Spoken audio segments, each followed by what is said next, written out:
অপ্রয়োজনীয় আলোচনায় জড়িয়ে পড়া থেকে বিরত থাকা উচিত।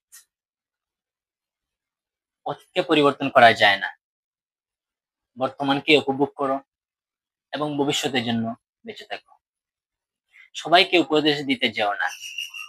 উপদেশ তাদেরকেই দিবে যারা তোমার কথা মেনে চলবে।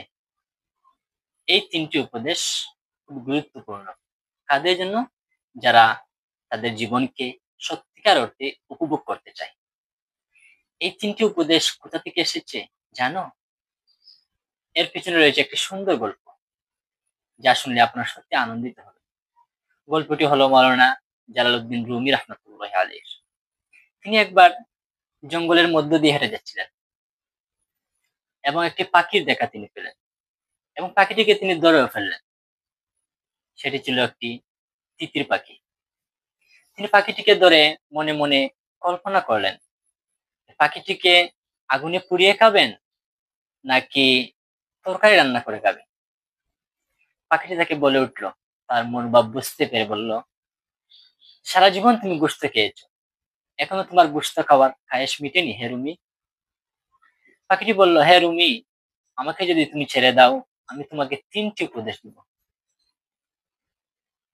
রুমি বললেন, হ্যাঁ দাও। সে বলল, আগে শর্ত, আগে আমাকে ছেড়ে দাও, তারপরে তোমাকে ৩টি উপদেশ দিব। রুমি বললেন, না, তুমি একটি উপদেশ আমার হাতে আবদ্ধ থাকা অবস্থায় বলো। যদি ওই উপদেশটি ভালো লাগে তবেই তোমাকে ছেড়ে দিব, নতুবা তোমাকে আমি জবাই করে খাবো। পাখিটি হাতে থাকা অবস্থায় ওই প্রথম উপদেশটি দিল, যে হে রুমি, তুমি তোমার বন্ধুদের নিয়ে খুব বেশি আলোচনা করো, যা তোমাকে বিচলিত করে। তুমি তাদেরকে তাদের মতো থাকতে দাও। তিনি তাকে ছেড়ে দিলেন। সে গাছের ডালে গিয়ে বসলো। গাছের ডালে বসে সে দ্বিতীয় উপদেশটি দিল। অবশ্য মনে আছে দ্বিতীয় উপদেশটি কি? যে অতীতকে পরিবর্তন করা যায় না, বর্তমানকে উপভোগ করুন, ভবিষ্যতের জন্য প্রস্তুতি নেন। তারপরে পাখিটি একটি কথা বলল। কি কথা? সে বলে উঠলো, হে রুমি, তুমি কি জানো আমার বুকের ভিতরে ৩ কেজি ওজনের একটা হীরার পাথর রয়েছে। সেটা যদি তুমি পেতে তোমার ৩ পুরুষ আরামের সাথে খেয়ে বেঁচে থাকতে পারতে, তোমাদের কোনো আয় রোজগারের কোনো চিন্তা করতে হতো না। একথা শুনে রুমি খুবই দুঃখ পেলেন যে হায়, আমি কি করলাম। তিনি পাখির দিকে ছুটে গেলেন।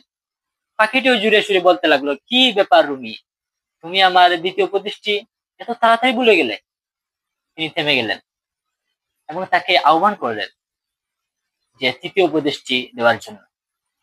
পাখিটি তার তৃতীয় উপদেশটি দিল, যে সবাইকে উপদেশ দিতে যেও না। উপদেশ তাদেরকে দিবে যারা তোমার কথা মানবে।